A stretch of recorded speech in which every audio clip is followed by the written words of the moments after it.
നമസ്കാരം. സ്നേഹമുള്ള നന്മയുള്ള എല്ലാ മതവിശ്വാസികൾക്കും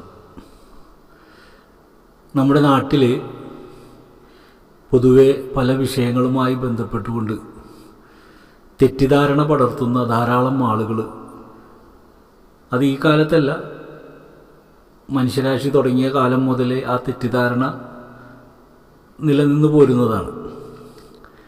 അത്തരം ആളുകളോട് യുദ്ധം ചെയ്തും തർക്കിച്ചും ഒക്കെയാണ് ഇന്ന് ഓരോ മതങ്ങളും ഇവിടെ നിലകൊള്ളുന്നത്. നമ്മൾ ഓരോ ചരിത്രങ്ങളും എടുത്ത് പരിശോധിക്കുമ്പോൾ ആ ചരിത്രങ്ങളിലെല്ലാം ആ മതം എങ്ങനെ രൂപപ്പെട്ടു വന്നു എന്നുള്ള പല ആളുകളും പലതരത്തിൽ അഭിപ്രായങ്ങൾ പറഞ്ഞു വച്ചിട്ടുണ്ട്. നമ്മളെപ്പോഴും ചിന്തിക്കേണ്ടത്, നമ്മളൊരു വിശ്വാസത്തിലേക്ക് കടന്ന് സഞ്ചരിക്കുമ്പോൾ ആ വിശ്വാസം വരുന്ന കാലഘട്ടത്തിന് മുമ്പ് ആളുകൾ ഈ പറയുന്ന വ്യക്തി, അതായത് ഇന്നലെ ഞാൻ വീഡിയോ ഇട്ട അതിൽ പറയുന്ന അതിനു മുൻപ് എങ്ങനെ നന്മയുണ്ടായിരുന്നു എന്ന് ചോദിക്കുമ്പോൾ, ഈ ലോകം തുടങ്ങിയ കാലം മുതലേ തന്നെ ഈ പറയുന്ന ഓരോ പ്രശ്നങ്ങളിൽ നിന്നാണ് നന്മയും തിന്മയും വേർതിരിക്കപ്പെടുന്നത്. അപ്പോൾ യഥാർത്ഥത്തിൽ തിന്മകളിൽ നിന്നാണ് നന്മ ഉണ്ടായിട്ടുള്ളതെന്നാണ് നമുക്ക് മനസ്സിലാക്കാൻ കഴിയുന്നത്. അത്തരം വിഷയങ്ങളൊക്കെ ഇന്നലെ ചർച്ച ചെയ്ത് കഴിഞ്ഞു.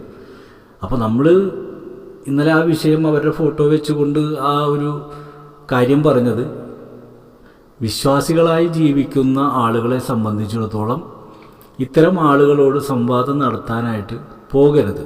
അഥവാ പോയാൽ അവർ ചോദിക്കുന്ന ചോദ്യങ്ങൾക്ക് കൃത്യമായ മറുപടി പറയാനുള്ള കഴിവ് ഉണ്ടായിരിക്കണം. ഇല്ലെങ്കിൽ അതിന് പോകരുത് എന്നാണ് എനിക്ക് പറയാനുള്ളത്.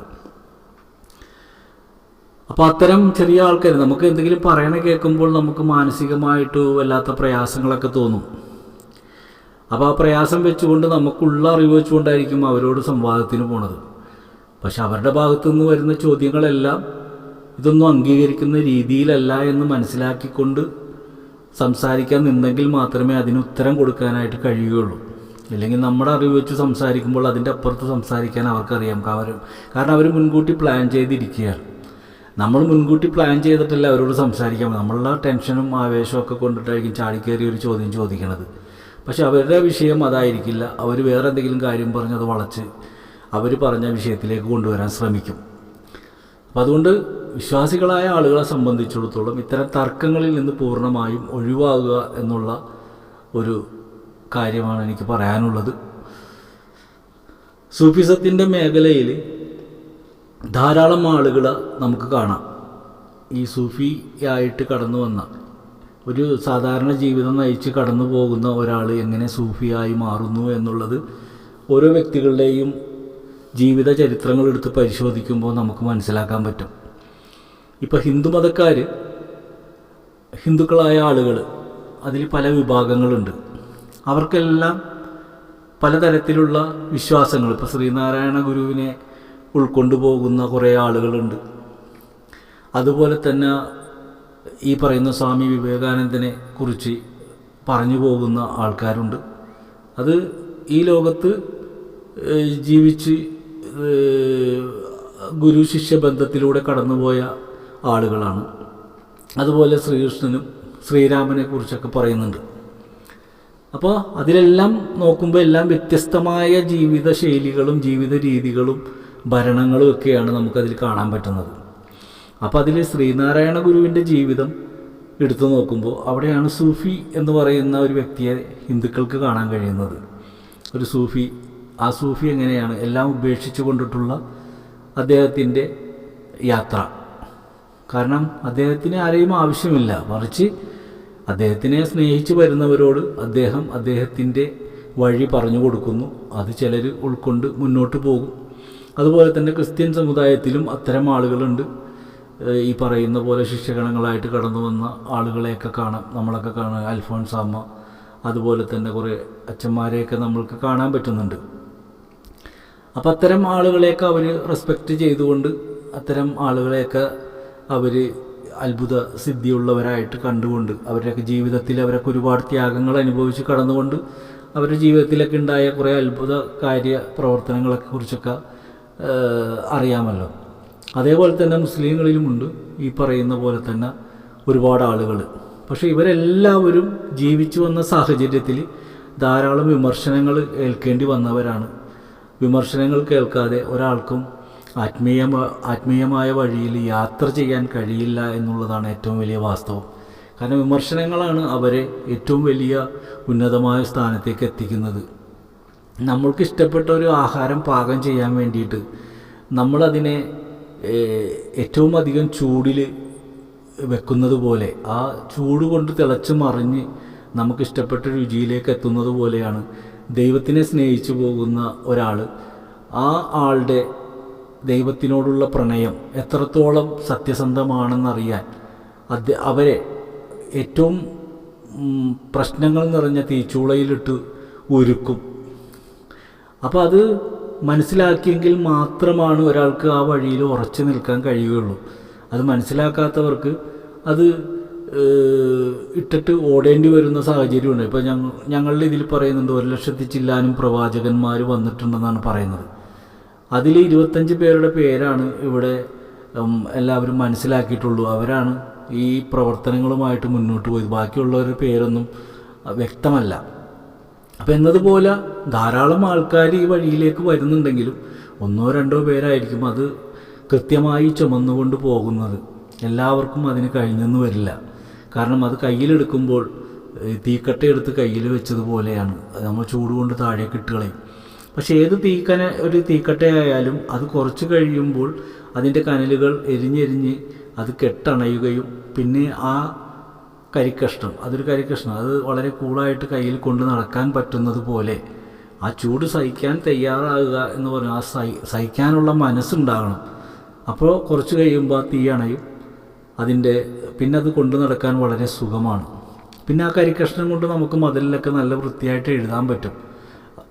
അപ്പോൾ എന്നതുപോലെ ഈ ഒരു അറിവുമില്ലാത്തൊരു വ്യക്തി ഒരു ഗുരുവിൻ്റെ സാമീപ്യത്തിലേക്ക് ചെന്ന് ആ ഗുരുവിനെ സ്നേഹിച്ച് അവർക്ക് പാദസേവ ചെയ്ത് അവർ പറയുന്ന കാര്യങ്ങൾ കേട്ട് തൻ്റെ ജീവിതത്തിൽ അത് പകർത്തി അദ്ദേഹം മുന്നോട്ട് യാത്ര ചെയ്തു പോകുമ്പോൾ ധാരാളം ഈ പറയുന്ന പോലെയുള്ള അഗ്നിപരീക്ഷണങ്ങൾ കൊണ്ട് അദ്ദേഹം അതിനെ താഴേക്കിടാതെ ആകുമ്പോൾ അത് എരിഞ്ഞെരിഞ്ഞെരിഞ്ഞ് ഒരു കരിക്കഷ്ണം പോലെ ആയി മാറുന്നത് പോലെ അപ്പോൾ ഉള്ളിൽ ഇവിടെ കരിക്കഷ്ണം കൊണ്ട് നമുക്ക് മതിലിൽ എഴുതാൻ പറ്റും. ഇപ്പോൾ ഒരു വിറകെടുത്തിട്ട് നമുക്ക് എന്തെങ്കിലും എഴുതാൻ പറ്റില്ല. പക്ഷെ അത് കത്തിച്ച് കരിയാക്കി കഴിഞ്ഞാൽ നമുക്ക് ഇഷ്ടമുള്ള കാര്യങ്ങൾ എഴുതാൻ പറ്റും. അപ്പോൾ എന്നതുപോലെ ആത്മീയമായ ആ വഴിയിൽ സഞ്ചരിക്കുമ്പോൾ ദൈവത്തിനോടുള്ള ആ പ്രണയം ആ ഗുരുവിലൂടെ നേടിയെടുക്കുമ്പോൾ അവനറിയാത്ത ഒരു അറിവ് വന്നു ചേരുന്നു എന്നുള്ളതാണ് ഏറ്റവും വലിയ കാര്യം.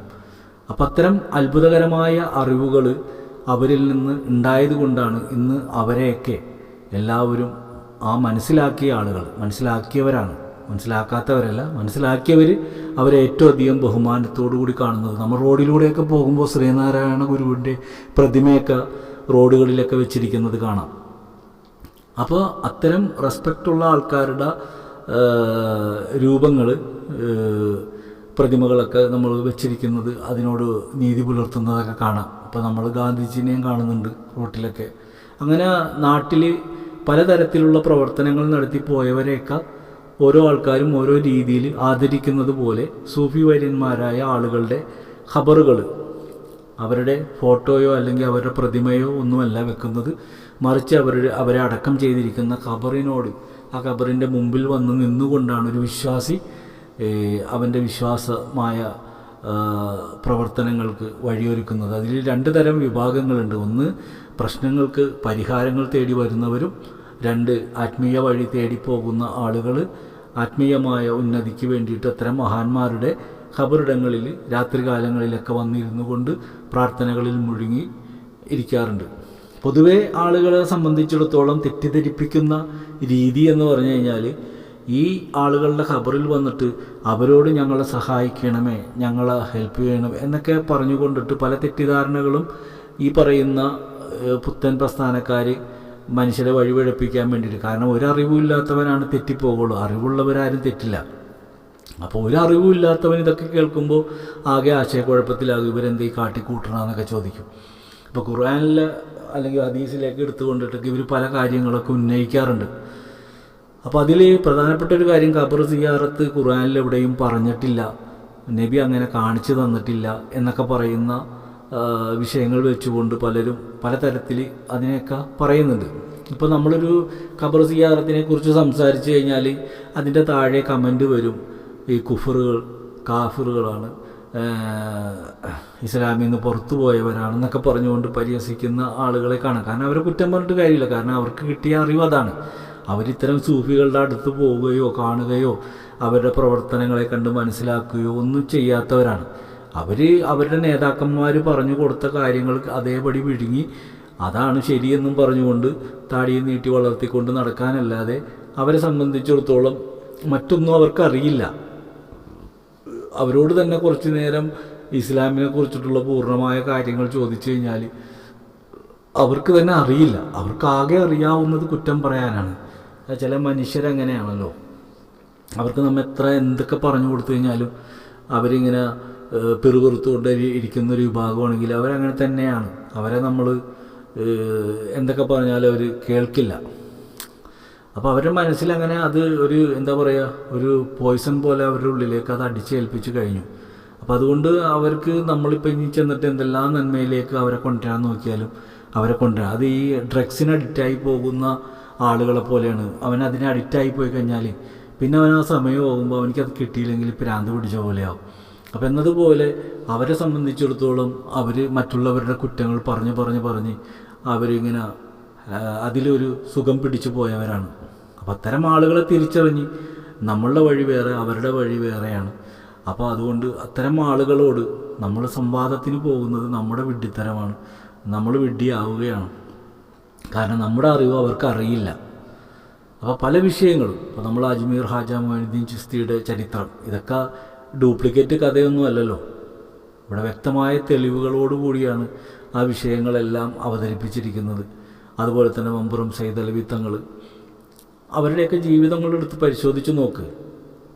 അതുപോലെ എത്രയോ മഹാന്മാരായ ആളുകൾ, വെളിയങ്കോട് ഉമർ ഖാളി, ഇവരെയൊക്കെ നമ്മളെടുത്ത് പരിശോധിക്കണം.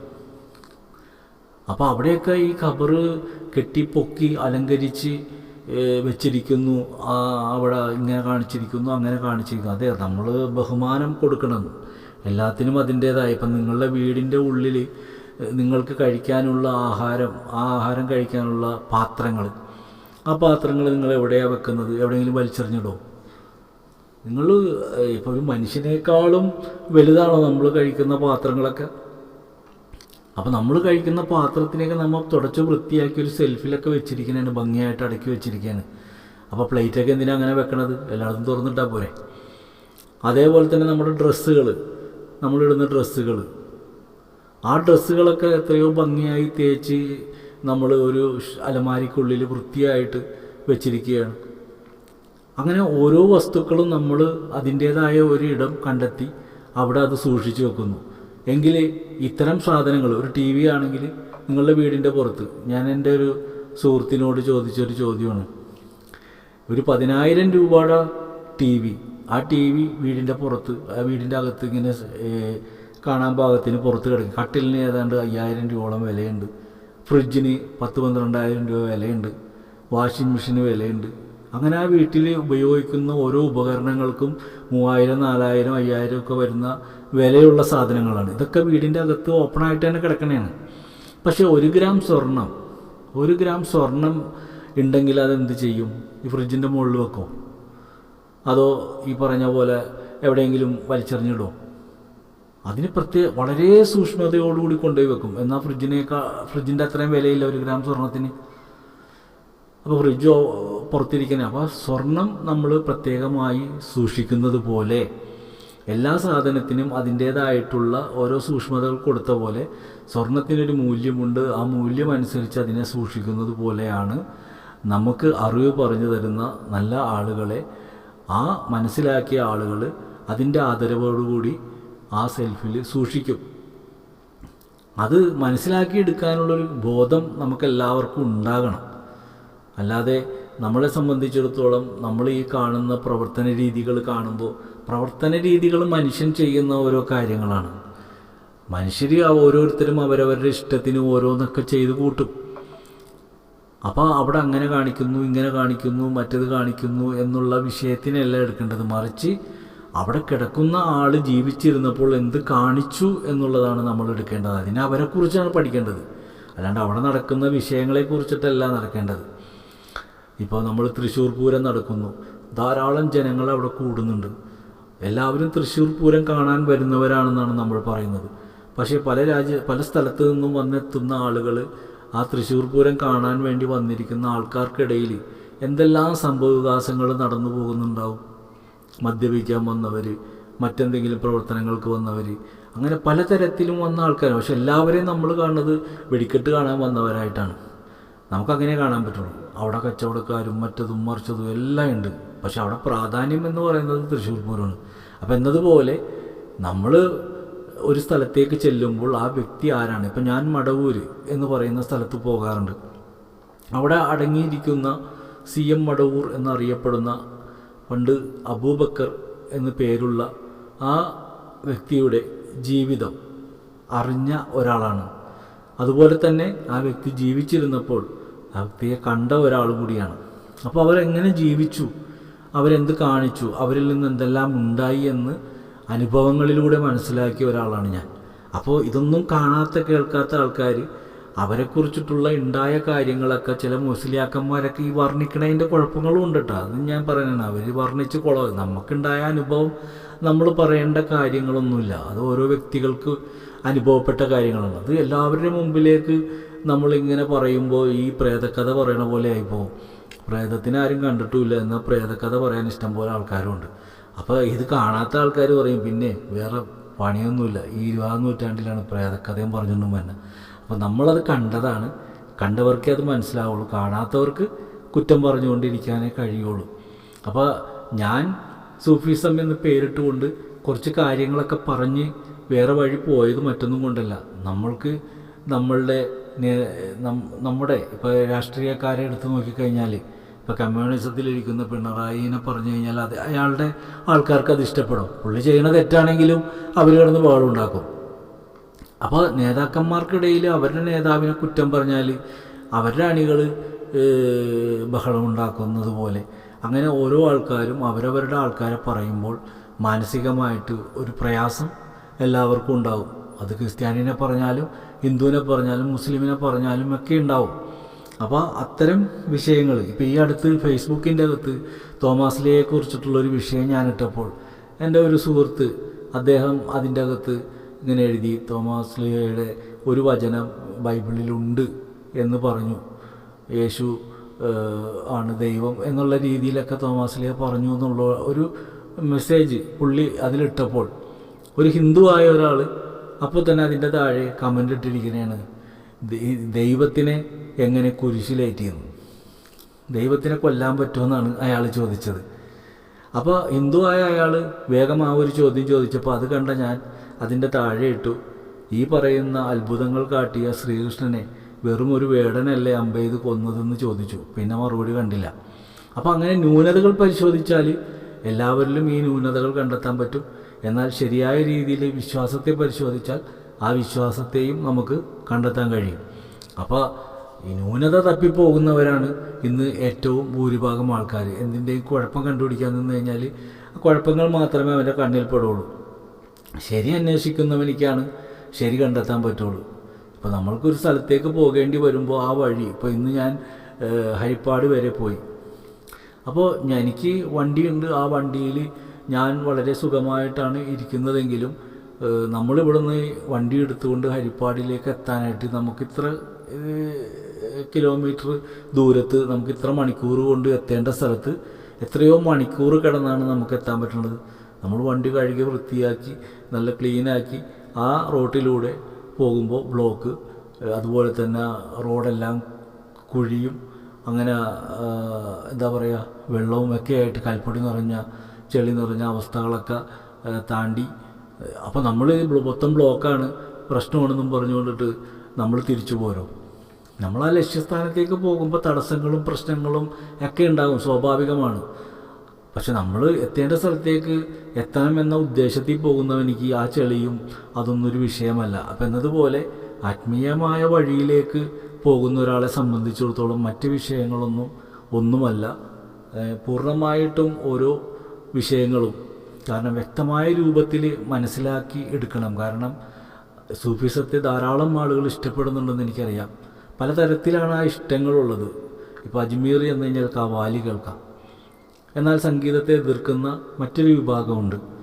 ഇതിൽ ഓരോ തരീക്കത്തിൻ്റെ അടിസ്ഥാനത്തിൽ ഓരോ ആൾക്കാരും ഓരോ രീതിയിലാണ് അവരവരുടെ വഴി കൊണ്ടുപോയിരിക്കുന്നത്. ഇപ്പോൾ ഞാൻ പണ്ട് ആളുകളോട് പറയാറുണ്ട്, നമ്മുടെ വീട്ടിൽ നമ്മൾ പാത്രങ്ങളൊക്കെ കഴുകി അതിൻ്റെ വേസ്റ്റ് വെള്ളം നമ്മൾ നമ്മുടെ വാഷ് ബേസിലൂടെ ഒഴുക്കി വിടുമ്പോൾ അത് ചെന്ന് എത്തുന്നൊരു സ്ഥലം, ചിലപ്പോൾ വീടിൻ്റെ മുന്നിൽ കാനയുള്ളവരാണെങ്കിൽ അതിലേക്കായിരിക്കും പോകുന്നത്, ചിലത് മണ്ണിലേക്കായിരിക്കും പോകുന്നത്.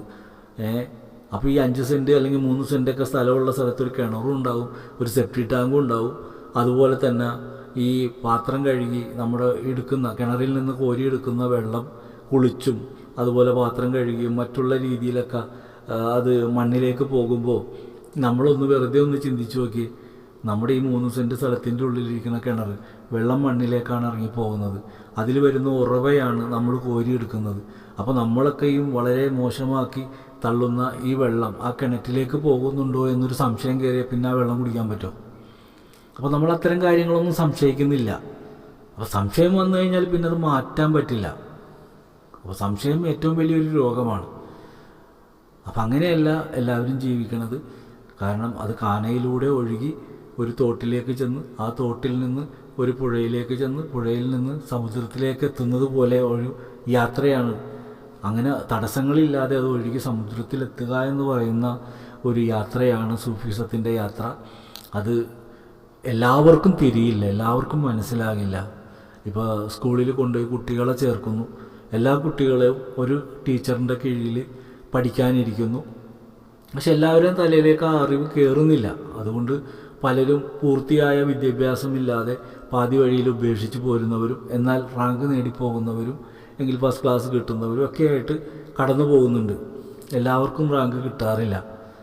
അപ്പോൾ എന്നതുപോലെ എല്ലാവരും മനുഷ്യരാണ്, എല്ലാവർക്കും മനസ്സിലാക്കാൻ കഴിവുണ്ടെങ്കിലും ഈ പറഞ്ഞു തരുന്ന കാര്യം എല്ലാവരുടെയും തലയിലേക്ക് കയറില്ല എന്ന് വിദ്യാലയങ്ങളിലൂടെ തന്നെ നമ്മൾ മനസ്സിലാക്കിയെടുത്ത കാര്യമാണ്. അപ്പോൾ എന്നതുപോലെ തന്നെയാണ് ഇത്തരം വിഷയങ്ങളും. അതിൻ്റെ ആൾക്കാർ അത് ചുമക്കും, അല്ലാത്തവർ അതിനെ കുറ്റം പറയും. അതെല്ലാം സ്വാഭാവികമാണ്.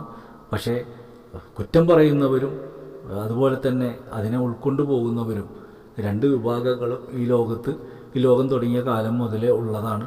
അതുകൊണ്ട് ഇവിടെ ആര് പരാജയപ്പെട്ടു എന്ന് നമ്മൾ പരിശോധിക്കുമ്പോൾ നമുക്ക് ഉദാഹരണങ്ങളായിട്ട് എടുക്കാം. ഇവിടെ ഹിറ്റ്ലർ ഉണ്ടായി. നമുക്ക് അദ്ദേഹത്തിൻ്റെ ജീവിതം പരിശോധിച്ചാൽ അദ്ദേഹം കാട്ടിക്കൂട്ടിയ എല്ലാ അവസ്ഥകളും, എത്രയോ മനുഷ്യരെയാണ് അദ്ദേഹം കൊന്നൊടുക്കിയത്. എന്നിട്ട് അദ്ദേഹത്തിൻ്റെ പര്യവസാനം എങ്ങനെയായിരുന്നു? ഫറോവയും വലിയ രാജാവായിരുന്നു. ഫറോവയെ നന്നാക്കാൻ മൂസാ നബി പോയി. മൂസാ നബി ഫറോവയെ നന്നാക്കാതെ പിന്തിരിയേണ്ടി വന്നു. അപ്പോൾ അവിടെ നമ്മൾ അന്വേഷിക്കുമ്പോൾ മൂസാ നബി ഫറോവയുടെ മുമ്പിൽ തോറ്റുപോയി എന്ന് പറയേണ്ടി വരും. പക്ഷേ തോറ്റതാരാണ്? ആ ഫറോവ വെള്ളം മുങ്ങിച്ചാകുകയാണ്. അങ്ങനെ ഓരോ ആൾക്കാരെയും നോക്കുമ്പോൾ എല്ലാവരും തല ഉയർത്തി വലിയ അഭ്യാസങ്ങളൊക്കെ കാണിച്ചവരൊക്കെ വല്ലാത്ത രീതിയിലാണ് ഈ ലോകത്ത് നിന്ന് മൺമറഞ്ഞിട്ടുള്ളത്. അപ്പോൾ അവിടെയാണ് ദൈവമുണ്ടോ ഇല്ലയോ എന്ന് മനസ്സിലാക്കാൻ കഴിയുന്നത്. അപ്പോൾ പറയാനുള്ളവൻ അവൻ്റെ ആരോഗ്യത്തോടു കൂടി പറയും.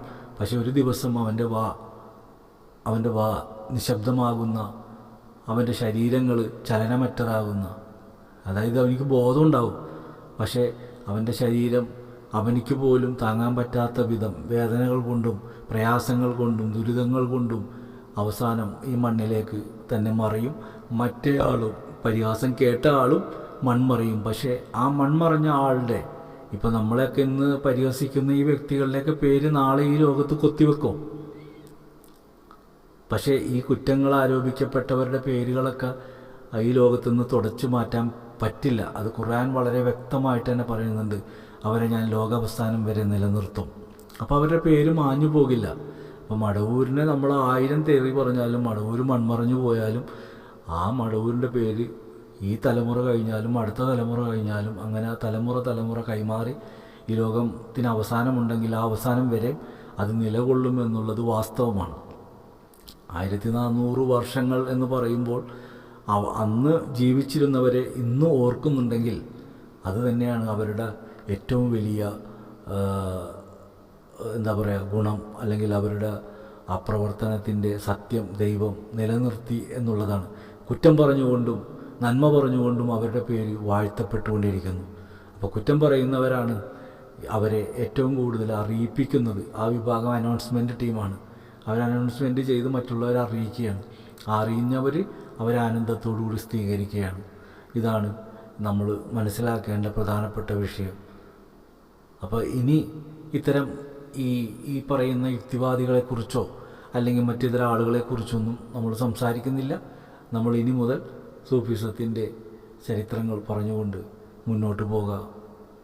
വിശ്വാസികളായ ആ വഴി നന്മയോടുകൂടി ജീവിക്കാൻ ആഗ്രഹിക്കുന്ന എല്ലാ വിഭാഗക്കാരും, അത് ഹിന്ദു ആയാലും ക്രിസ്ത്യാനി ആയാലും മുസൽമാനായാലും ഏത് മനുഷ്യനായാലും നന്മ ആരിലുണ്ടോ അവൻ സ്വർഗമാണ്, അവൻ സ്വർഗതുല്യമായ ജീവിതമാണ്. ഭൂമിയിൽ അവനിക്ക് കുറേ കഷ്ടതകളുണ്ടാവും. കാരണം ഒരു കോഴിയെ നമ്മൾ ഇഷ്ടപ്പെട്ടാൽ ഉള്ള അവസ്ഥ എന്താണ്? ഒരു കോഴിയെ നമ്മൾ ഇഷ്ടപ്പെടുന്നു, രണ്ട് രീതിയിൽ ഇഷ്ടപ്പെടുന്നവരുണ്ട്. ഒന്ന് അതിനെ തിന്നാനും ഒന്ന് വളർത്താനും.